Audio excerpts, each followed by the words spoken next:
Good afternoon. I want to call to order the 4:30 p.m. canvassing board meeting for the Putnam County general election that was held on November 8th, 2016. And I am Judge Elizabeth Morris. I'm the chair of the canvassing board, and I'll ask the other members to introduce themselves. I'm Nancy Harris, and I'm the County Commission appointee. We can't hear you, folks. Just ask everybody to speak up. Okay. Let's just ask them to stop for a few minutes, take a break. Yeah, y'all just take a few minutes break, please. Okay, we were introducing ourselves. I'm Judge Elizabeth Morris. I'm the chairman of the canvassing board. And I'm Nancy Harris, and I'm the County Commission appointee on the board. Charles Overturf, Supervisor of Elections. And our meeting was published in the Plaquemine Daily News on Wednesday, September 21st, 2016, and published on the Supervisor of Elections website. Are there any agenda items to be added? This Would you letter? like to address Okay. this now? All right. The canvassing board has received a letter from Keller Legal on behalf of candidate John Kinney. And I believe each of the canvassing board members has had an opportunity to review the letter, and we're going to ask our legal counsel, Stacy Manning, has also had an opportunity to review the matter. And Mr. Manning, do you have any advice for the canvassing board with regard to this request? Well, I have reviewed the letter. It requests that the recount be ceased at the time, for the time being. And this is regarding the 427 ballots that were not initially uploaded to the server that were identified this morning. I've looked at the letter, and as to those 427 ballots, before they were uploaded to the server, there was a 18-point difference in the race. After they were uploaded to the server, there was a 9-point difference in the race. So, with regard to those 427 ballots, if there's an issue to be resolved on those, I don't see that having an impact on whether the recount continues, because the recount would be required with or without those 427 votes. Any discussion from any of the board members? All right. The request is to stop our recount at this point. Do I hear a motion to that effect? I make a motion that we continue with the recount, since it will be required either way. Second. All in favor?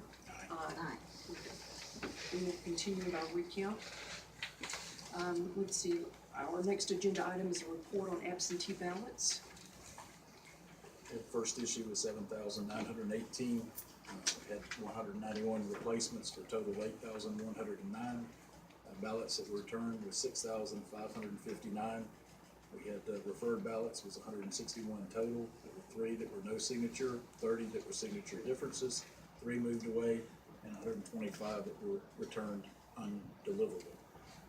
We have canvassing of the absentee ballots. We had 74 that we will look at today that are provisional, and 8 that were unscanned. And just for the public's knowledge, what happened was those ballots were cast at the polling places. They tried 3 different times to run those through the machines. The machine would not accept them, so they were put in a secure bag and brought to the office here, and we will canvass those now. If we cannot run them, we will have to duplicate them because they were legitimate votes. Okay, you want to start with Yeah, the we can't hear, we can't hear you because of. All right, you want to start with the provisional ballots or the unscanned ballots? Carolyn, which did you have in mind? I would say the provisional, and we can run them all at the same Okay. time. Thank you. All right.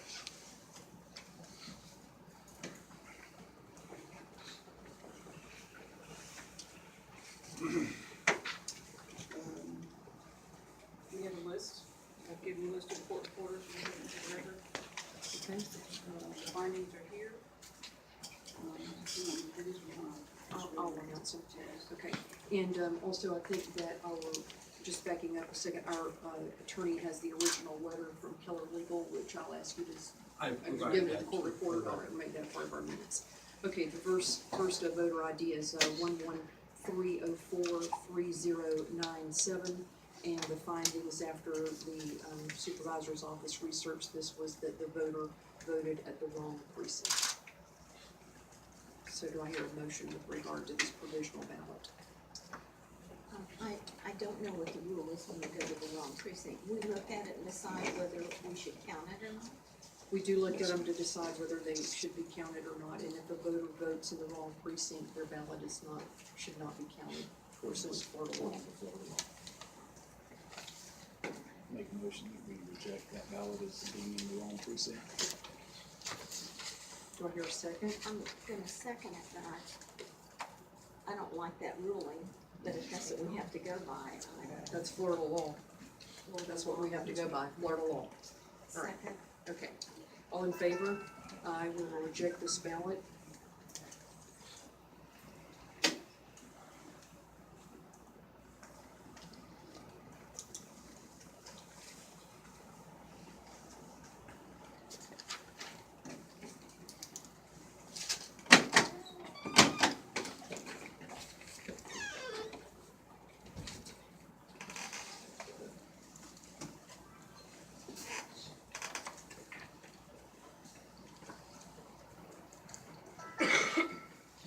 This voter ID is 107467879, and after researching, the conclusion is this voter voted at the wrong precinct. Maybe we could put what the precinct was that they should have voted in and then say where they were, but could we do that just for the public's knowledge? They were at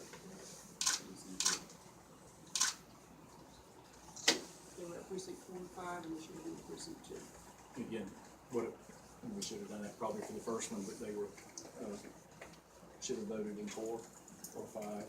And Should have voted in 2, and they 2 were and they at were at 4 and 5, which was the lack of, make a motion that we reject the ballot, the wrong precinct. Second. All in favor? Aye.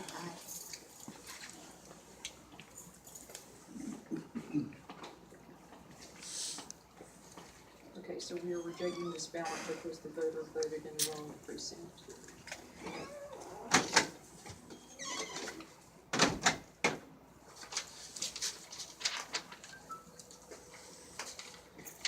Voter ID 118031769.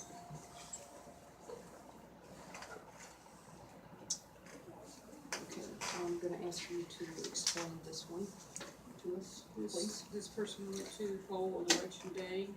When they got there, she notified them that her address had changed. When they called the office to get the address changed, they changed her precinct.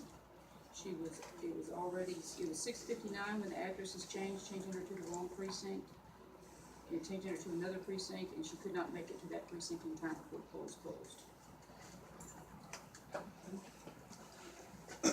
So this voter voted at the wrong precinct, correct? Does that mean that we can't consider other circumstances? I mean, she didn't even know that she was in another precinct. Do we consider extenuating circumstances? Sure. We have the right to do whatever we believe is correct.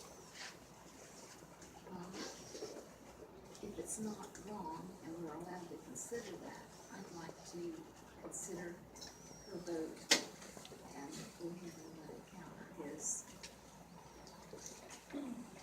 If they're a registered voter and they went to their normal precinct, they didn't realize that it had changed, I think we should consider that. So I make a motion that we. Oh my God. Okay, look, could we They knew finish they the moved. discussion on it first before we have a motion? So is there a provision in Florida law that allows us to consider, extenuating circumstances? I think all voters are required to keep their address up to date with the elections office and vote in the appropriate precinct. And this person did not change their address until 6:59 on election evening, and that moved them to a different precinct. And they did not vote in the precinct that they live in or registered or would vote in.